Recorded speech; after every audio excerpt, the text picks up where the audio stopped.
chân mây Salome Ralome Jan mai pariaju Se salto Rupeng pang kau tak nanang jong parisin sa takang kanu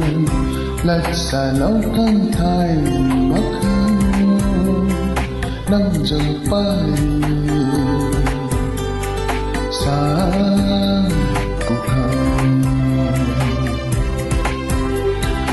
Jan mây nang khâu rầm mắt na Allah pari sa nang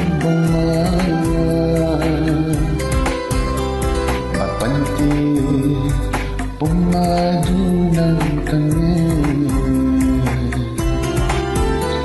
asay ko buang kawatan kau jamay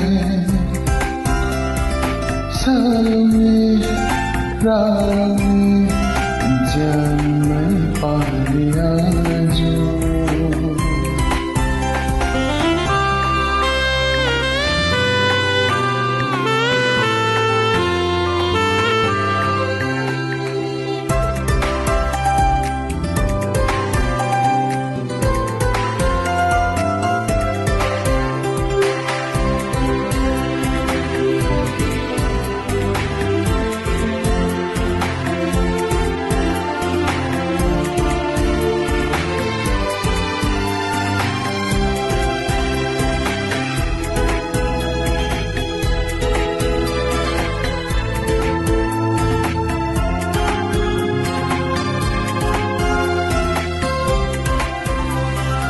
Nang tiếng xin na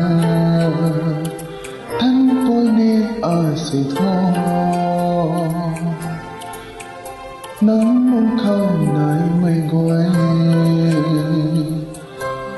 em cắm quy tuôn mặt na đau phát thô thành nô tunaan la Tano tunaan la ko'y namlung kao nung silbang ko'y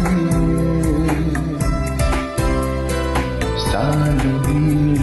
alung lahat ang may ko'y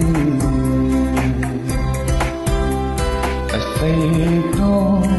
buang kawatan kau jamay Salome Ralome jan mai pariaju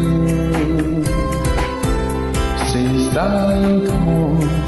rupin pang kau tak nanang jong parisin na sa takang kanu